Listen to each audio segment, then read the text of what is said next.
अस्सलामुअलैकुम दोस्तों। आज हम बात करने वाले हैं एक ऐसी स्किल के बारे में जो स्कूल, कॉलेज या सोसाइटी हमें नहीं सिखाती। अकेले रहना, लेकिन तन्हा महसूस किए बगैर। ज्यादा लोग अकेले होने से डरते हैं। उन्हें लगता है कि अकेला होना मतलब बेकार होना, उदास होना या लाइफ में पीछे रह जाना।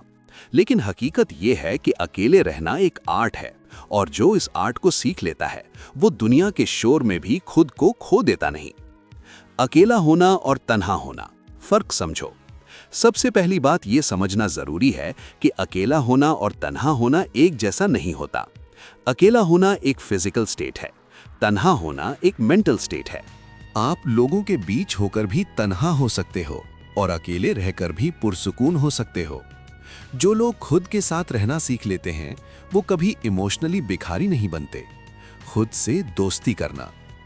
ज्यादा लोग दूसरों के साथ रहना इसलिए पसंद करते हैं क्योंकि उन्हें खुद से बात करना नहीं आता। साइलेंस उन्हें डराती है क्योंकि साइलेंस में उन्हें अपनी असल आवाज सुनाई देती है। जब आप अकेले होते हो, अपनी गलतियां समझ आती हैं, अपनी स्ट्रेंथ्स का एहसास होता है, अपनी रियल पर्सनालिटी सामने आती है। खुद से दोस्ती करना सीखो, क्योंकि जो इंसान खुद का दोस्त बन जाता है उसे दुनिया की अप्रूवल की जरूरत नहीं होती। अकेले रहना वीकनेस नहीं। सोसाइटी हमें यह सिखा देती है कि ज्यादा फ्रेंड्स इक्वल सक्सेसफुल लाइफ, हर वक्त बिजी रहना इक्वल्स इंपॉर्टेंट होना। लेकिन जो इंसान हमेशा लोगों के साथ रहना चाहता है वो अक्सर खुद से भाग रहा होता है। स्ट्रॉन्ग लोग अकेले रह सकते हैं क्योंकि उन्हें एंटरटेनमेंट के लिए लोगों की जरूरत नहीं होती। अकेले रहना सीखने का मतलब ये नहीं कि आप दुनिया को रिजेक्ट कर रहे हो, बल्कि इसका मतलब है आप खुद को चूज कर रहे हो। इमोशनल डिपेंडेंसी खत्म करना। जब आप हमेशा किसी के साथ रहने की आदत में होते हो तो आप उन पर इमोशनली डिपेंडेंट हो जाते हो। फिर उनका मूड आपका मूड बन जाता है, उनका एटीट्यूड आपका कॉन्फिडेंस गिरा देता है, उनका जाना आपको तोड़ देता है। अकेले रहना सीखने का सबसे बड़ा फायदा यह है कि आप इमोशनली इंडिपेंडेंट हो जाते हो। आप खुश रहना सीख लेते हो बिना किसी के होने या ना होने के।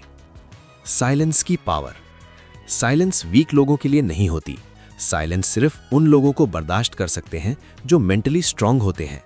अकेले रहकर आपका माइंड क्लियर होता है, ओवर थिंकिंग कम होती है, क्रिएटिविटी बढ़ती है। इसीलिए राइटर्स अकेले लिखते हैं, थिंकर्स अकेले सोचते हैं, लीडर्स अकेले डिसीजंस लेते हैं। साइलेंस में ही इंसान ग्रो करता है। अकेले रहना सीखने के प्रैक्टिकल स्टेप्स। 1. रोज थोड़ा टाइम फोन के बगैर गुजारो। 2. अकेले वॉक पर जाओ। 3. खुद से क्वेश्चंस पूछना शुरू करो। 4. जर्नलिंग करो। 5. हर वक्त कंपनी ढूंढना बंद करो।